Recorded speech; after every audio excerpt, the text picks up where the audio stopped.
उज़ैर की आवाज़ में आपका स्वागत है।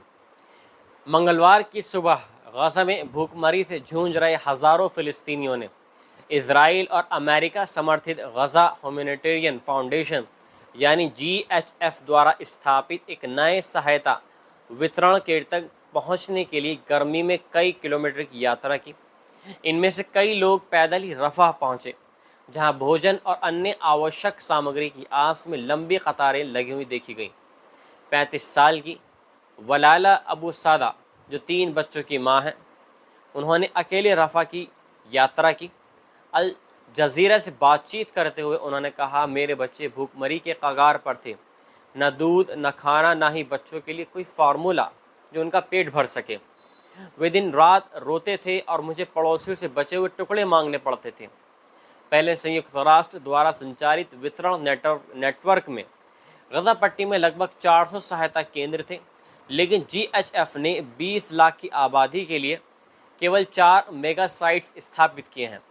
इनमें से 3 केंद्र रफ़ा में हैं, जहां इजरायली सेना ने निकासी की चेतावनी दी है, और चौथा केंद्र गजा सिटी में डेयर अल बलाह की सीमा के पास है, जहां लाखों विस्थापित फ़िलिस्तीनी शरण लिए हुए हैं। नितज़ारिम कॉरिडोर के उत्तर में कोई केंद्र अभी तक नहीं बना है।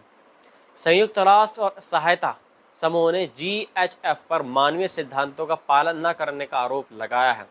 उनका कहना है कि ये संगठन सहायता को हथियार के रूप में इस्तेमाल कर रहा है और इजरायली सेना की उत्तरी गजा को खाली करने की योजना का एक उसका हिस्सा हो सकता है। सहायता केंद्र पर भारी भीड़ उमड़ी देखी गई, जहां लोग अपने बर्तनों और कुछ निगरानी कैमरों के सामने कतार में खड़े थे। प्रदर्शनकारियों ने बताया, जो वहाँ कुछ खड़े हुए थे, उन लोगों ने बताया कि प्रवेश प्रक्रिया धीमी और सख्त थी, जिसमें लोगों को पशुओं की तरह संकरे रास्तों से गुजरना पड़ता था।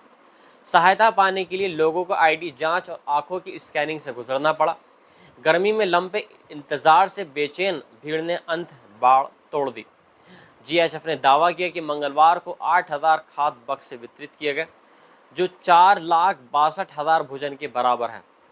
लेकिन अल जज़ीरा की संवाददाता हिंद अल खुरदानी ने कहा कि ये राशन परिवारों को लंबे समय तक नहीं टिका सकते।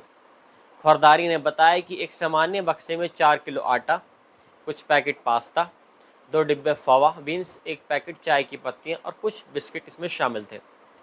अन्य पैकेजों में थोड़ी मात्रा में दाल और सूप थे। मतलब ये कि मुख्तलिफ तरह की ये पैकेट्स बांटे गए हैं और उनमें अलग अलग चीज़ें थी।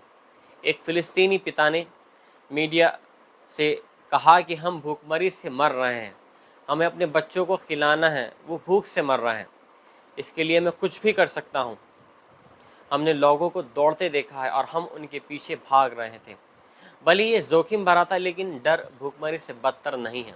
गज़ा में अक्टूबर 2023 से इजरायली हमलों में 54,000 से भी ज़्यादा से अधिक फ़िलिस्तीनी मारे जा चुके हैं, जिनमें ज़्यादातर महिलाएं और बच्चे शामिल हैं।